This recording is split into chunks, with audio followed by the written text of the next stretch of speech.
හොඳයි අයිබෝන් හැමෝටම. ඉතින් අද අලුත් වීඩියෝක් තව අරන් එන්න මම ලෑස්ති වෙන්නේ. ඉතින් අද මම ඉන්නේ අපේ ගිය මාසේ, ඒ කියන්නේ මේ මාසේ 29 වෙනිදා මම වීඩියෝ එකක් කරා යාන්ත්‍රීකරණ වගාව සඳහා ඉඩමක් සකස් කර ගැනීම. ඉඩම කියන්නේ තේ ගස් ටික හදාගන්න එක ගැන වීඩියෝ එකක් කරා. ඉතින් මේ වීඩියෝ එක නොබලපු අය ඉන්නව නම් බලන්න මම ඩිස්ක්‍රිප්ෂන් එකේ දාලා තියන්නම්. ඒ වගේම දැන් අද මම මෙතන පෙන්වන්න හදන්නේ ඒ කියන්නේ දැන් අපි 29 වෙනිදා මේ කරපු දේ මැෂින් එකෙන් මේ ගස් ටික අපි ලෙවල් කරලා හදාගත්තා. අද ජුනි මාසේ 14 වෙනිදා. ඉතින් ඒ කියන්නේ සාමාන්‍යයෙන් දවස් 16කට විතර පස්සේ තමයි මම මෙතෙන්ට ඇවිල්ලා තියෙන්නේ. ඉතින් මම දැන් මේ මම කලින් හැමෝටම පොරොන්දු වුණා මේ යාන්ත්‍රීකරණ වගාවේ කරන දේවල් පියවරෙන් පියවර මම පෙන්වන්නම් කියලා. ඒක ගොඩක් දෙනෙක්ගේ ඉල්ලීමක් නිසායි මම මේ විදිහට එක එක මම වීඩියෝ ටික දාන්නේ. නැත්නම් එකම වීඩියෝ එකක් විදිහට මම හදන්න හිටියේ. නමුත් මේක මම කරන දේ එක එක බලා ගන්න ලේසි වෙන තමයි මම මේ විදිහට වීඩියෝ ටික දාන්න ලෑස්ති වෙන්නේ. ඉතින් අපි බලමු දැන් මෙතන මේ ගහේ තියෙන තත්ත්වය කොහොමද කියලා. දැන් මේ ගස් ටික බැලුවට පස්සේ පේනවා ගස්වල හොඳට අරිඹු තියෙනවා. ඉතින් දැන් මෙතන අපි ගහක් බලමු කොහොමද කියලා. මේ ගහේ දැන් මේ දැන් දවස් 14ක් වෙනකොට මෙන්න මේ වගේ දළු ටිකක් මේ උඩට ඇවිල්ලා තියෙනවා. මේ උඩට ඇවිල්ලා තියෙන දළු ටික ඔක්කොම මේ ගහේ යටින් ආපු ඒවා. ඒ කියන්නේ මැෂින් එකෙන් අපි මේ ගස් ටික ලෙවල් කරනකොට මේ පොඩි අරිඹු විදිහට තිබිච්ච ඒවා තමයි මේ දැන් මේ වෙනකොට උඩට ඇවිල්ලා තියෙන්නේ. මේක බලා ගන්න පුළුවන් මේ තමයි අපි මැෂින් එකෙන් ගහ ලෙවල් කරපු මට්ටම. මේක තමයි මැෂින් එකෙන් අපි ඇල්ලුවේ. ඒතකොට මේ දැල්ල ඇවිල්ලා තියෙන්නේ ඒ මට්ටමෙන් යට ඉඳන්. මේකත් එහෙමයි. දැන් මේක උනත් එහෙමයි. ඉතින් මේ අපි මැෂින් එකෙන් ගහ ලෙවල් කරනකොට ඒ අර තිබිච්ච පොඩි අරිඹු ටික මෙන්න මේ විදිහට උඩට ඇවිල්ලා තියෙනවා. දැන් මේ දවස් 14ක් වෙලා තියෙනවා. ඉතින් දැන් මේකෙදි මම කරන්නේ දැන් අපි මේක මැෂින් එකෙන් කඩන්න මේ එනකම් මේක තියාගන්න බෑ. මේක ඉස්සෙල්ලම අපි කරන්න ඕනේ මේ මොකද මේ ගහ හදාගන්න එක තමයි මූලික පියවර. ඉතින් මෙතනදී මම පෙන්නන්නම්. දැන් අපි මැෂින් එකෙන් කැපුවට පස්සේ මේ අලුතෙන් එන අරිඹු තමයි මේ තියෙන්නේ. මේ තියෙන්නේ අලුතෙන් එන අරිඹු. අපිට ඉස්සරහට හදාගන්න ඕන වෙන්නේ මෙන්න මේ වගේ වයින් තමයි අපි මැෂින් එකෙන් කඩා ගන්න අවශ්‍ය කරන දළු ටික හදාගන්නේ. දැන් මෙතනදී මේ මම කරන්නේ මේ කලින් යටින් ආපු මේ දළු ටික මම එතනදී කඩලා අයින් කරගන්නවා.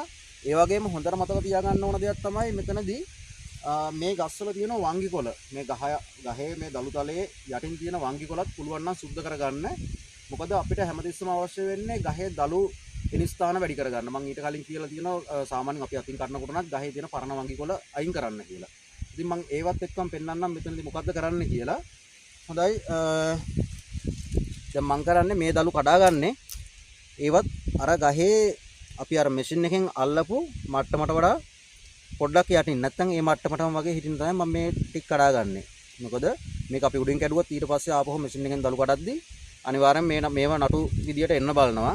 ඉතින් ඒ එන එක අඩු කරගන්න තමයි අපි මේ විදියට මේ තියෙන දළු ටික පොඩ්ඩක් යටින් කඩාගන්නේ.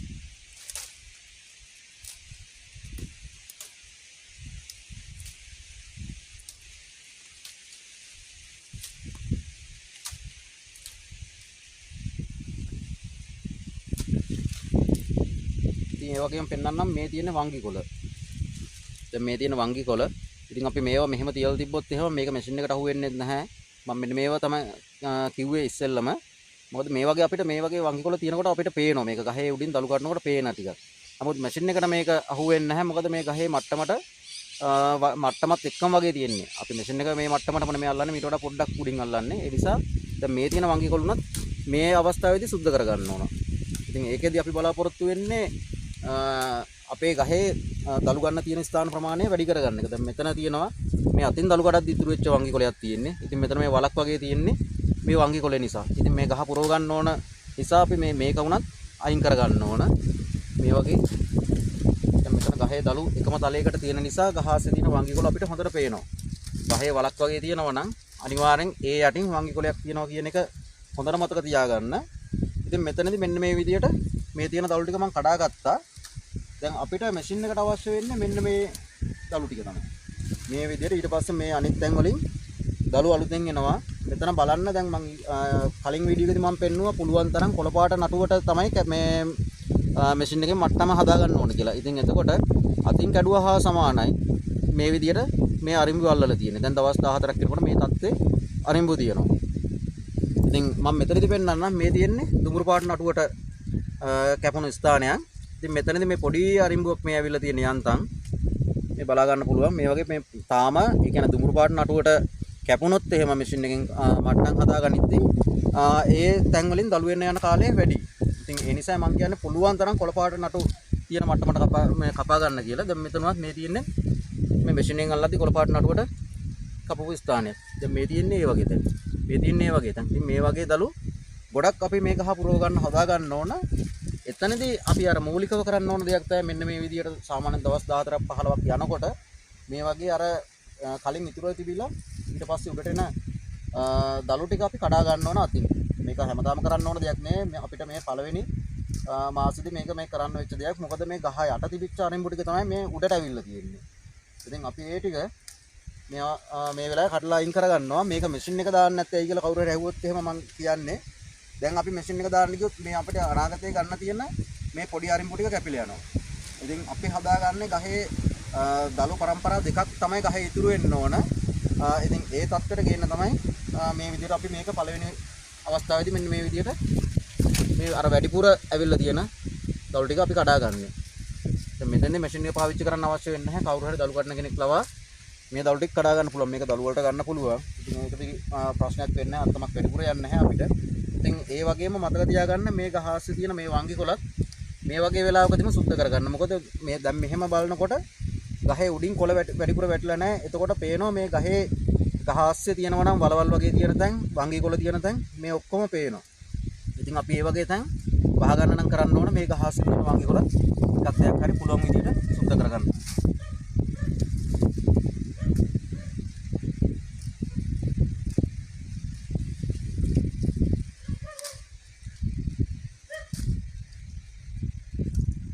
දැන් මේ වගේ දළු තිබ්බට ප්‍රශ්නයක් වෙන්නේ නැහැ. මොකද සමහරට අපි මැෂින් එක පාවිච්චි කරනකොට මේක පොඩ්ඩක් උසට ඇදලා තියෙවි. ඒක ප්‍රශ්නයක් වෙන්නේ නැහැ.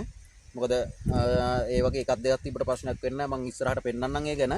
මොකද වැඩි ප්‍රමාණයක් එකම විදිය දළු වෙන්නේ. එතකොට එක දල්ලක් දෙයක් ටිකක් ඇදලා වැටුණා කියලා අපිට ඒක ප්‍රශ්නයක් වෙන්නේ නැහැ. ඉතින් මෙන්න මේ දේ තමයි දෙවෙනියට කරන්න තියෙන දේ. පළවෙනි දේ තමයි ගහේ දළු තලය හදාගන්න එක මට්ටමට. ඊට පස්සේ දවස් 14ක් සාමාන්‍ය ඒ කියන්නේ එක ප්‍රදේශවල ඉතින් කාලගුණයේ දේශගුණයේ අනුව මේක වෙනස් වෙන්න පුළුවන්. මේ විදිහට මේ වගේ දළු රෝමක් එන්න යන කාලය. ඉතින් මේ දේ අනිවාර්යෙන් කරන්න ඕන දෙයක්.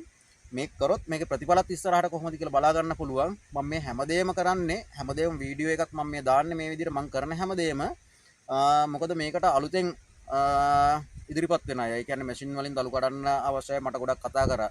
ඉතින් ගොඩක් අයට තියෙන්නේ ප්‍රායෝගික දැනුමක් නැහැ, නායාත්මක දැනුමක් නැහැ.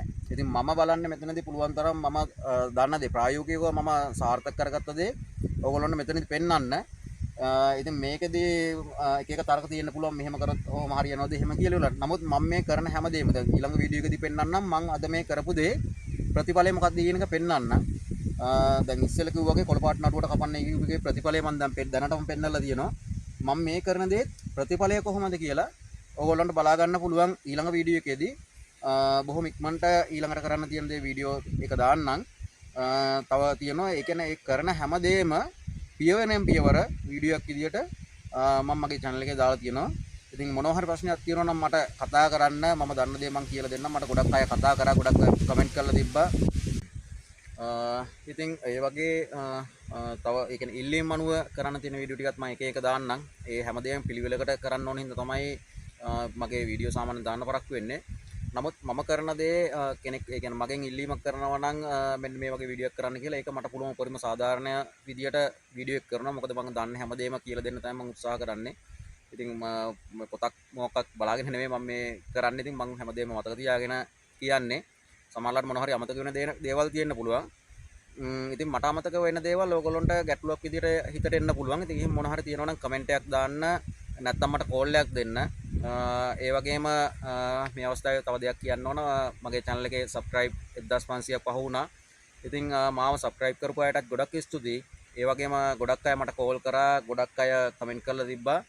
ඉතින් ඒ කමෙන්ට් වලත් මම පුළුවන් විදියට පුළුවන් වෙලාව තියෙන විදියට මම දන්න දේ කමෙන්ට් එකකින් මම පැහැදිලි කරලා දෙනවා. ඒ වගේම කෝල් කරපු අයටත් මට පුළුවන් විදියට මම දන්න දේවල් ටික කියලා දීලා ඇති. ඉතින් මොනවා හරි ප්‍රශ්නයක් තියෙනවා නම් කතා කරන්න, නැත්නම් කමෙන්ට් එකක් දාලා තියන්න. අනිවාර්යෙන් මගේ කාල වේලාව අනුව මම ඒවට උත්තර දෙන්නම්. ඉතින් මේ විදිහටම දැන් මේ යාන්ත්‍රීකරණ දළු ගැනීමට කරන දේවල් වල තුන්වෙනි පියවර විදිහට අපි ඊළඟට තව වීඩියෝයක් කරමු. ඒ වීඩියෝත් එක්ක හම්බෙන්න බලාපොරොත්තු වෙමින් ඒ අතරතුරේ තවත් සමහරට මගෙන් ඉල්ලීම් කරපු අයගේ ඉල්ලීම් වලට අනුව අර පොඩි වීඩියෝ ටිකක් දාන්න තියෙනවා.